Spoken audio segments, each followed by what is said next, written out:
Mirëmbrëma të dashura, gra dhe vajza, jemi në emisionin ton e dashur dhe e zgjedhur. Mos harro, ti je dashur nga Perëndia dhe e zgjedhur për një plan dhe për një qëllim, dhe plani që Perëndia ka për ty është një plan madhështor. Sot dua ta hap këtë intervistë me një varg në Bibël te Jeremia 29:11 ku thuhet: sepse unë i di mendimet që kam për ty, thot Zoti, mendime paqe dhe jo të së keqes, për t'ju dhënë një të ardhme edhe një shpresë. Sot kam të ftuar një mysafire shumë të e cila ajo është një vajzë e cila ka vendosur për t'i besuar Zotit, për t'i dorëzuar jetën e saj, dhe ashtu si te Jeremia thuhet që mendimet që Perëndia ka për ne janë mendime paqe dhe mendime shprese, se si ajo vajzë gjatë kësaj kohe kur ka vendosur për t'i dhënë jetën Jezusit, ajo ka parë bekimet në jetën e saj.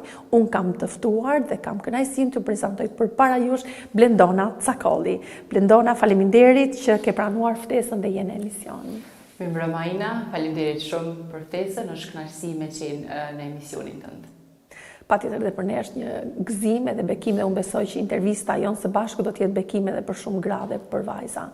Vjen nga një familje e krishterë dhe familja jote ka pranuar Krishtin në kohën e luftës. Më trego pak për familjen tënde.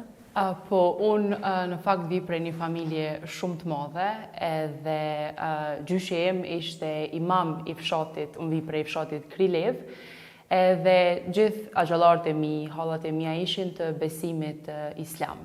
Edhe njëri prej axhallarëve kur vendos me studiu, me vazhdu universitetin në Prishtinë, ai për herë të parë dëgjon për Jezusin edhe vendos me pranu Jezusin si Zot edhe si shpëtimtar në jetën e tij. Masandej kur ai vinte her pas here me vizitu familjarët, ai filloi edhe me ndo ungjillin me motrat e veta, me vëllezërit e vet, edhe gradualisht pas kohe axhallarët edhe hallat vendosin me dediku jetën Jezusit. Edhe njëri prej tyre ishte edhe babai im që vendosi me pranu ato si Zot edhe si shpëtimtar. Pasandej, në vitin 1996, prindrit e mi vendosin me u martu. Në atë kohë, nona ime ishte e besimit islam, edhe vendosin me u martu. Masandej vi unë jetë, pasandej motra ime e dyta, edhe në 99-ën fillon lufta në Kosovë, edhe besoj që ajo kohë është një kohë e dhimbshme ku shumë njerëz kanë eksperienca jo të mira, ishte një kohë pa shpresë, edhe gjatë asaj kohe familjarët e tjerë edhe axha posaçërisht fillojnë me e ndo ungjillin me nonën time. Edhe ajo vendos me pranu Zotin, vendos me pranu Jezusin si Zot edhe si shpëtimtar. Edhe në atë kohën e luftës kur për shumë njerëz nuk ishte shpresë, nuk ishte të ardhme, nuk ishte siguri në kur gjo, prindrit e mi, por gjithashtu edhe familjarë tjerë, gjetën shpresën në Krishtin edhe gjetën sigurinë e ta. Besoj ka qenë një periudhë, do të thënë koha e luftës, kur ti ke qenë shumë e vogël në atë kohë, por mendon që ajo kohë e vështirë ka ndikuar në afrimitetin e familjes tuaj me Zotin? Do të thënë ka pas dhe kjo një ndikim, koha e vështirë?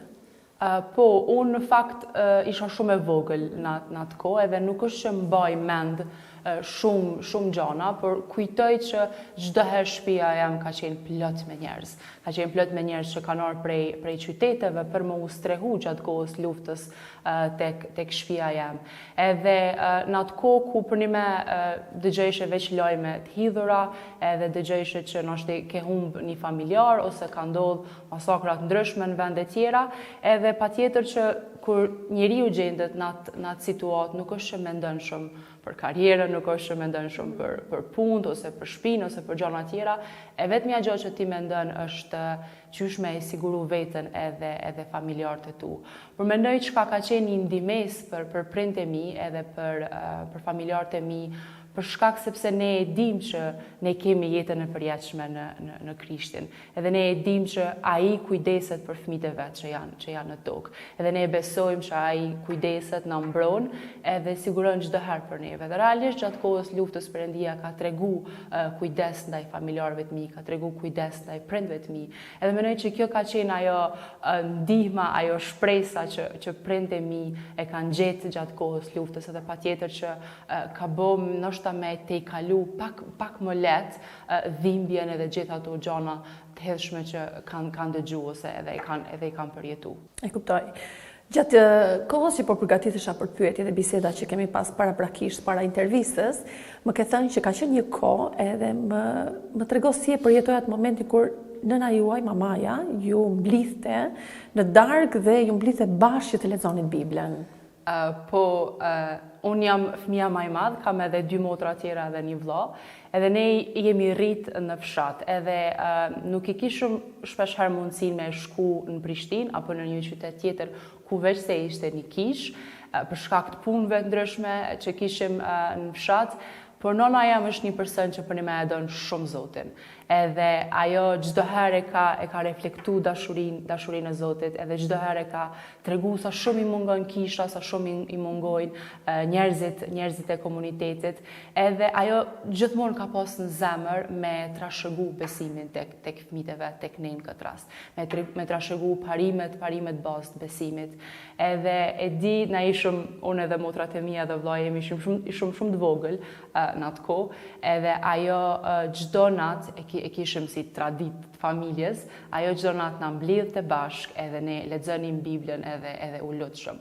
Me të thonë drejtën, ka njëherë e kam bo me qef, ka njëherë e kam lexu Biblën me shumë qef edhe jam kënaq kur i mi lut, por ka njëherë jo, për shkak se ti je si fëmijë dhe ka njëherë ki qef me bo gjëra tjera ose me vizatu ose me këshur televizor, kështu që nuk ishte që e shijonim çdo herë, por ishte mirë për shkak se mlidheshim bashkë si familje, lexonim bashkë, shpeshherë kuptonim ato që po lexonim, shpeshherë ishte e vështirë për ne si fëmijë me kuptu ato që po shkruante në Bibël, por tash kur e kujtoj atë kohë, jam shumë falendëruese nonës tem që ka qenë kogja e rrept, edhe ne nuk kena pas drejt me mungu asnjëherë në ato takimet e mbrëmjes.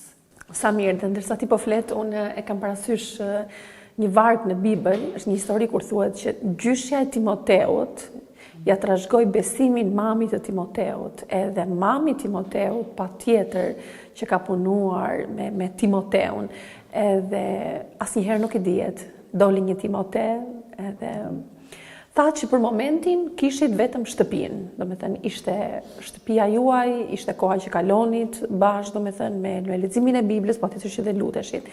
Kur u hap pastaj kisha e parë, do me thënë në Kamenic, kur u hap? Viti nuk muj me kujtu sakt, por e di që unë atë periudhë isha në shkollën e mesme në gjimnaz. Edhe kur është hap kisha në Kamenic, Kamenica është vendi më i afërt prej fshatit ku ne jemi lindë dhe jemi rrit, ishim 20 minuta larg. Edhe ishte patjetër që ishte një lajm shumë i mirë kur dëgjum që po hapet një kish afër fshatit ton. Edhe për nonën tem fakt ka qenë një lajm shumë i mirë. U duk për ta sikur ajo që kishe ëndrru prej vitesh, më në fund erdhi afër saj. Edhe patjetër që ka pas një ndikim shumë të mirë për ne si familje, sepse më nuk ishim vetëm ne si familje, por kishim edhe persona tjerë që mundën me u lut bashkë, mundim me lexu Biblën bashkë, me u inkuraju për njëri tjetrit, kështu që jemi gëzu, patjetër që jemi gëzu shumë, por edhe kanë ndihmu në themelimin edhe forcimin ton në besim. Po, kur thua në forcimin ton, patjetër që për nënën ishte një gëzim, patjetër, por më thuaj, hapja e kishës në Kamenic, si ka ndikuar në lidhje me besimin tek ty, personalisht tek ty si Blendona? Mbaj mend që ne gjatë kohës kur u hap kisha në Kamenic, fillua me një studim Bible me pastorin e kishës, me disa misionar që kishin ardhur me ndihmu me shërbesën në Kamenic. Përpos të djelave që ne kishim si kish të mbledhurit e së djeles, kisha filloi me mbajt edhe studimet e Biblës. Edhe unë u bëra pjesë e këtij takimi, këtij ekipi që mblidheshin një herë në javë edhe studionin Biblën bashkë. Ajo më ka ndihmu shumë me kuptu shumë gjana për Biblës që në të kaluar ndoshta nuk i dija edhe nuk i kuptoja rëndësinë e tyne. Edhe patjetër kur ti ki për rreth vetës persona që janë të themeluar, persona që e njohin mirë shkrimin edhe gjithashtu i përvetsojnë ato që i njohin, patjetër që të ndihmon ty me kuptu shumë. Edhe mendoj që ka qenë një mundësi ku unë kam eksploru nga Bibla gjana akoma më të mëdha edhe kam kuptu se qysh duhet me jetu nështë si një krishtere edhe qysh me usiel ndoshta me të tjerët. Por që kanë qenë hapat, le të themi hapat e parë të themelimit tim. Patjetër që jo vetëm shërbesa të dielës, por ka pas dhe aktivitete gjatë javës. Kush ka qenë një nga aktivitetet apo një nga takimet që përpos të dielës, e kupton, që vërtet të ka themeluar dhe e ke gjetë veten aty për shembull në një takim fëmijësh, në një takim për të rinj, domethënë kush ka qenë ajo shërbes që ti e gjeje veten, ti mbushesh e ti mezi sa e prisje, domethënë të kujtohet në një moment? Po, atu te kisha fillun me majt edhe shërbesen me fëmijë edhe shërbesen me teenager. Edhe unë si person i du shumë fëmijët, edhe kam shumë qef me punu me ta. Kurse në atë kohë, unë patjetër që nuk mora përsipër me drejtu shërbesen me fëmijë, sepse isha akoma e re edhe kisha nevojë me mësu gjana për veten. Por ndihmoja me gjana tjera, ndoshta me pastrimin e kishës para takimit, mbas takimit, me aktivitetet punëdore, këto gjana tjera që përdoren për me mbajt një takim të fëmijëve. Ajo që kam mësu, kam pa persona tjerë se qysh sillen në raport me fëmijët, çdo herë me butësi, çdo herë me dashuri, edhe kam pa mënyrën se qysh ata e transmetojnë një mesazh nga Bibla tek fëmijët, që marrin shembuj nga jeta e përditshme, që marrin shembuj që njerëzit, fëmijët në fakt mujnë me i pa, me një fjalë i përshtatën gjuhës që fëmijët e kuptojnë. Edhe kjo ka qenë një gjë që unë realisht e kam mësu, edhe patjetër që më ka pëlqyer mënyra se qysh ata e kanë drejtu takimin e fëmijëve, por ka qenë një ndihmes për mua se qysh na shënduna me punu me të ardhmen, në të ardhmen me fëmijët, edhe qysh me u sjell, qysh me u qas me ta. Në fakt, kur po flisje, në një moment thesh që në takimin e fëmijëve, unë isha akoma një fëmijë, edhe nuk mora drejtimin, por pastroja, ndihmoja me karriget, me librat, e di këtë procedurën domethënë që ndodh në fund të takimit të fëmijëve. Por unë dua të them një fjalë, Blendona, që edhe kjo është një shërbes. Ndoshta nuk marrin përsipër të drejtojmë, por edhe duke pastruar, duke marrë karriget, duke rregulluar kishën, apo edhe para se të vi takimi kur ne rregullojmë e bëjmë gati.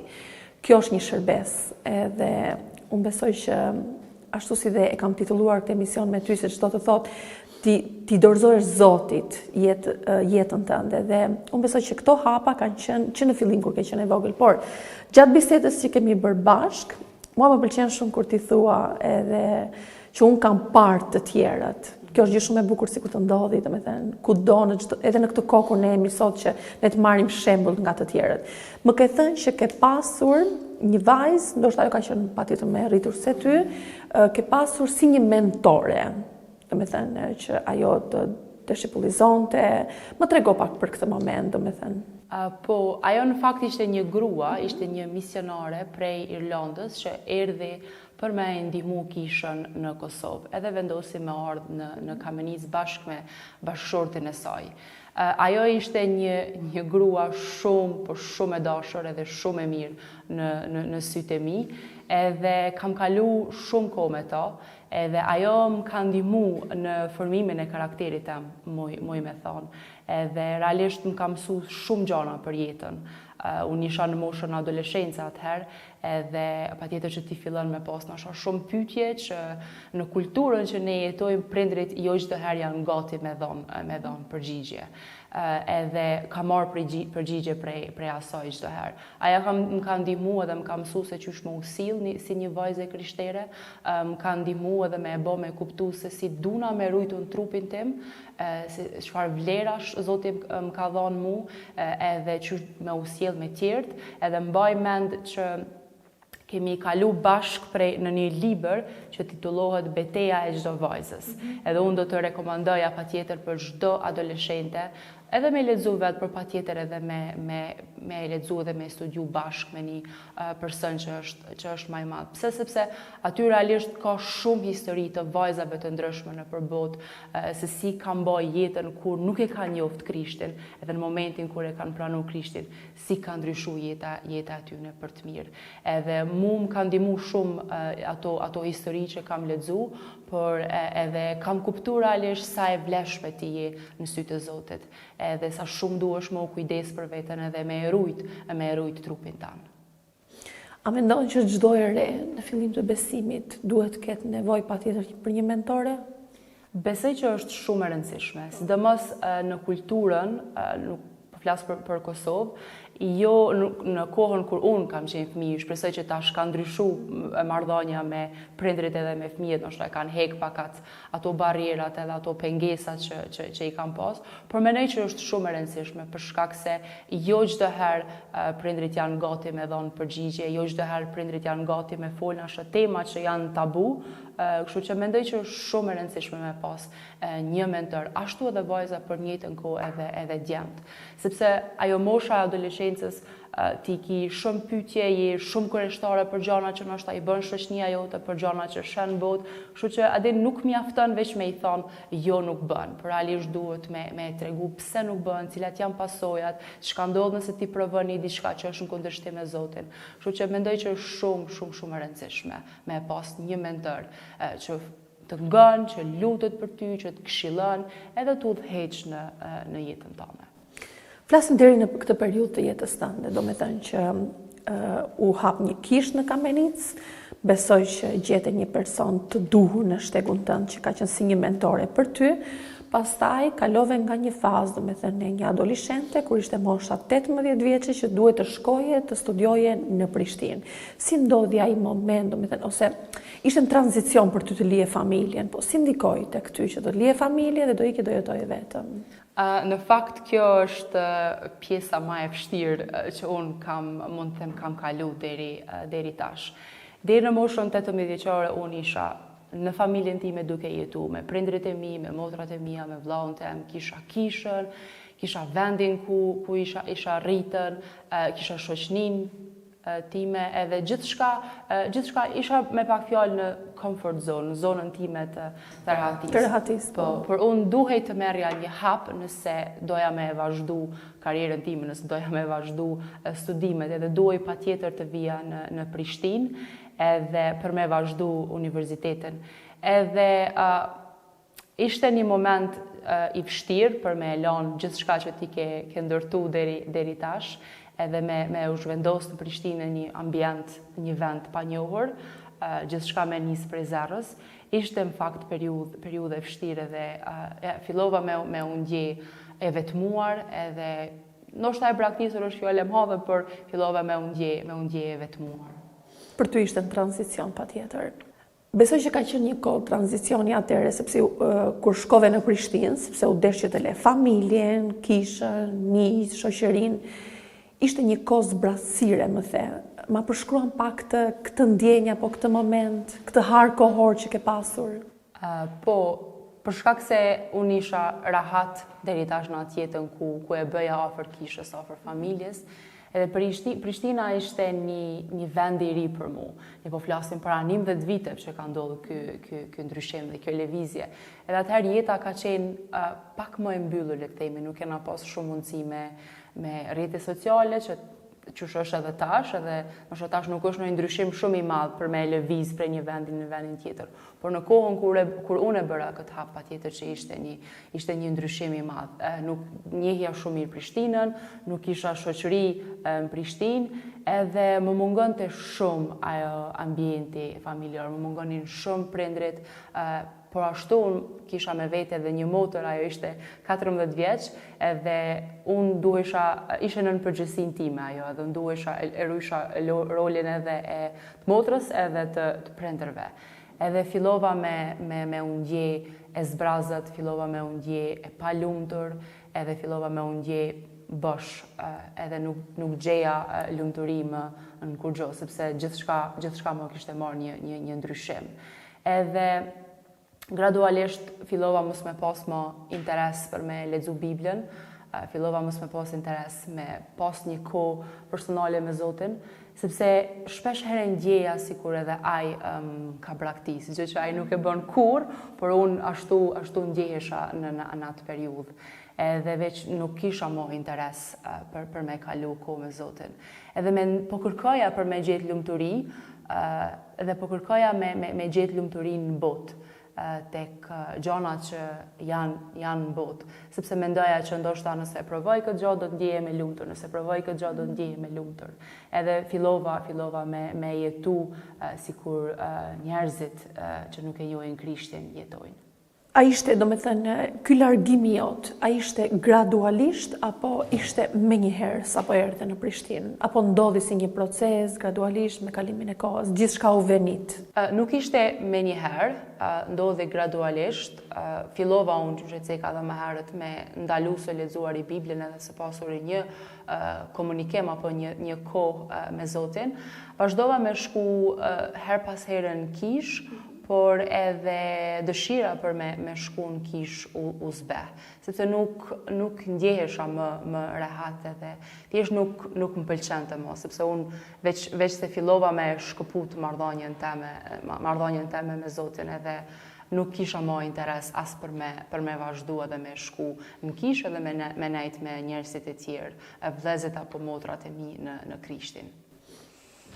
Atëherë, ndërsa të shoh sot, të shoh një vajzë të formuar, një vajzë që unë e di që je pjesë edhe në një organizat të krishterë, të shoh sot një vajzë të diplomuar apo jo, të diplomuar dhe të ke arritur në një marrëdhënie në një nivel tjetër me Zotin.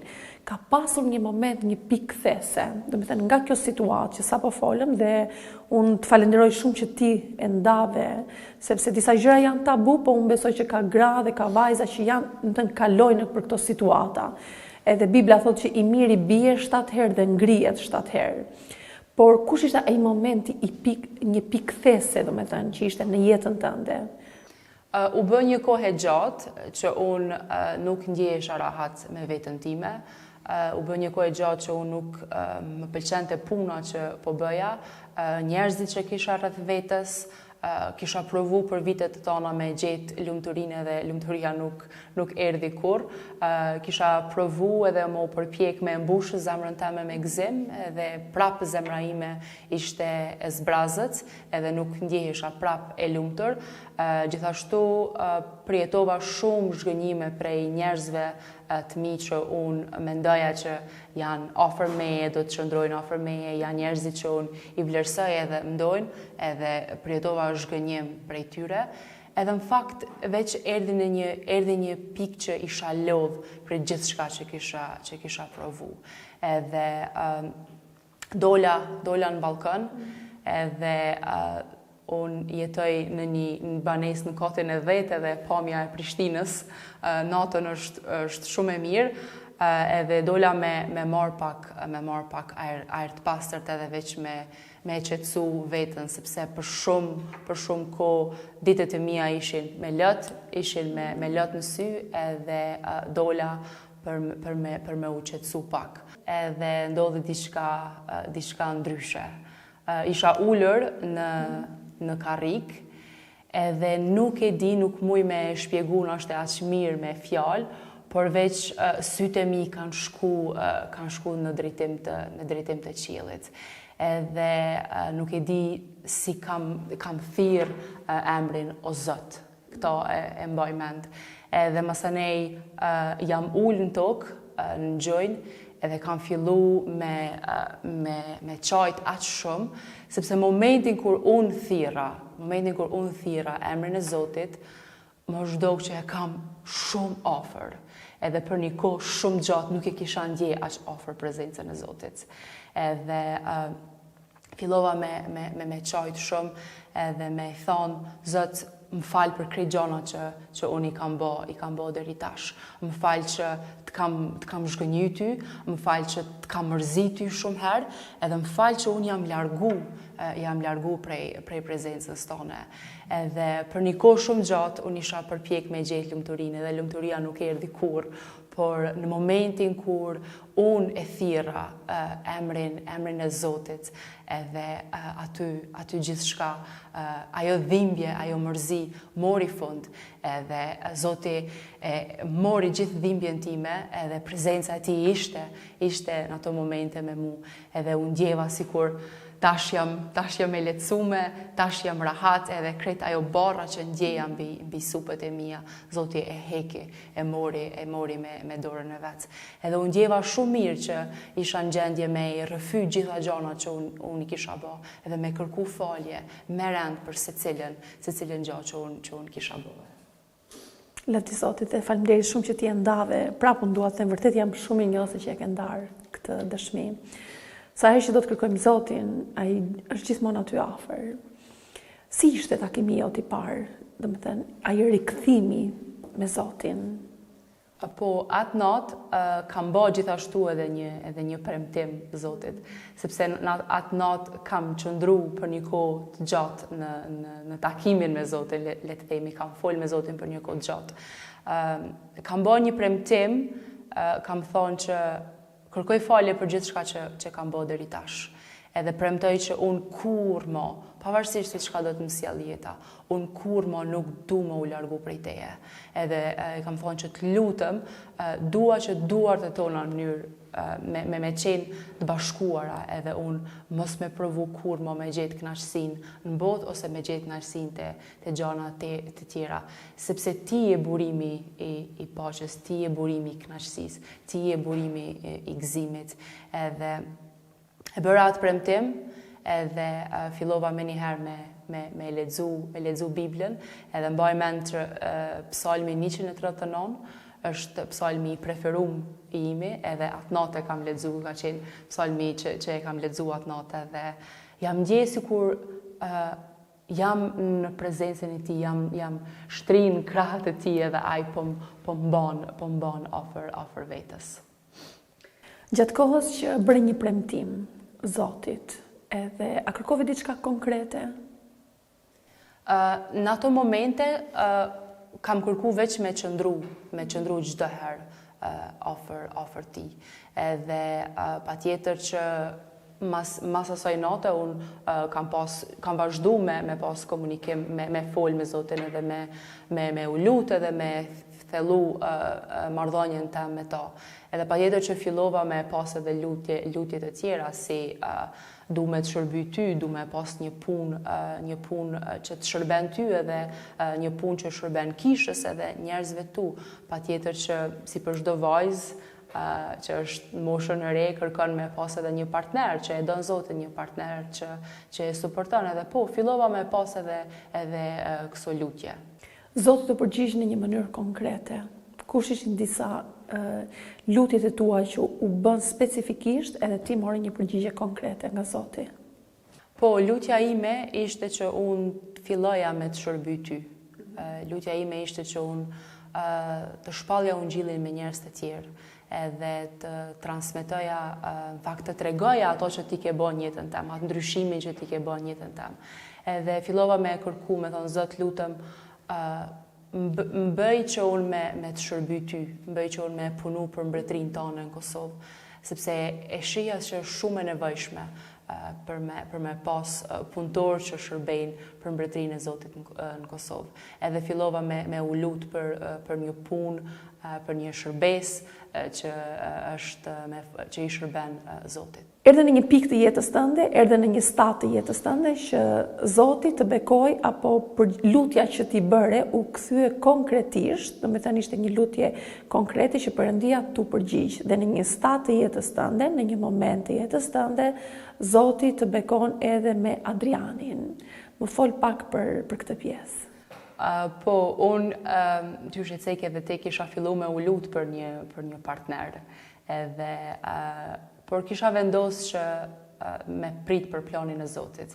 Edhe ka një herë si vajzë e re, jo çdo herë ki durim, sepse edhe jo çdo herë nështë je me besim në raport me këtë pikë. Kam kalu vetë të gjona dhe muj me e ditë që ndihen plot vajza që nështë janë akoma beqare, por momentin kur ti i beson planit Zotit edhe në momentin kur ti pret, edhe nëse ikin vitet, edhe nëse ti bosh 24, 25, ose edhe më shumë, unë besoj çdo herë që Zoti e shpërblen një zemër besnike.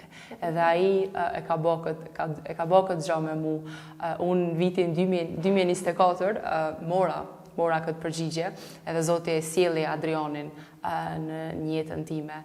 Edhe unë çdo herë kërkoja që Zoti me mbeku me një person që mas pari e don Zotin. Edhe momentin kur partneri e don fillimisht Perëndin, e don fillimisht Zotin, pastaj ai ka me dashje dhe me të respektu ty në të njëjtën mënyrë se çysh Perëndia thret me dash njëri tjetrin. Kështu që patjetër që jam ndjer shumë e lumtur kur kjo përgjigje erdhi, edhe patjetër që jam shumë e lumtur që Adriani është përgjigja e lutjes time. Lavdi Zotit. Dhe ai është një djalë që do Zotin, edhe kjo është gjë më e rëndësishme. Do të bëj edhe pyetjen e fundit, por pyetjen e fundit do të kthehemi përsëri tek ajo vajza në balkon. Nëse sot do t'ishe ajo vajza në balkon që do ta dije që Perëndia do të bekonte me Adrianin, çfarë do t'i thoshe Zotit? Do i thoja faleminderit shumë që e ke sjell një partner siç është Adriani. Faleminderit që ke përgatit ato për mu, edhe faleminderit që ai s'pari dën ty, edhe mundohet çdo herë me më trajtu mu edhe me u sjell me mu ashtu që ti e ke urdhëruar ato. Lavdi Zotit. Në fakt, ndërsa jam shumë mirënjohëse për dëshminë tënde dhe unë besoj që thash dhe në fillim ka qenë një nga intervistat që do të jetë bekim për shumë vajza, gra, dhe më shkon në mendje vetëm një fjalë që Bibla thotë që Perëndia të bekon më shumë se sa ne e mendojmë. Edhe unë besoj fuqishëm, edhe unë e shoh dhe në jetën tënde që Perëndia të ka bekuar më shumë se sa ti e ke menduar dhe akoma Perëndia do të bekoj edhe më shumë. Unë të uroj vetëm suksese në jetën tënde, në shërbesën tënde, në punën tënde. Unë të uroj suksese edhe me Adrianin, edhe lutem që Zoti të jetë qendër në jetën tuaj, në martesën tuaj kurdo që martesa juaj të vijë, edhe Zoti t'ju bekoj, edhe t'ju drejtoj në gjithçka. Faleminderit Blendona. Faleminderit shumë Ina, ishte kënaqësi. Atëherë të dashura motra, jemi dhe në fund të emisionit. Përsëri unë dua të theksoj që Perëndia na bekon më shumë se sa ne kemi menduar. Ai është një Zot i mirë, mos harro ti je dashur nga Perëndia, ti je zgjedhur për një plan, për një qëllim shumë të madh që Zoti ka për ty. Ti je e veçantë në sytë e Zotit, edhe ashtu si dhe Blendona tha që vargu i saj preferuar është tek Psalmi 139, mos harro që ti je krijuar në një mënyrë të mrekullueshme. Unë ju uroj vetëm bekimet e Zotit, shifemi përsëri të dielën tjetër në po të njëjtën orë në emisionin e dashur dhe e zgjedhur. Zoti ju bekoft.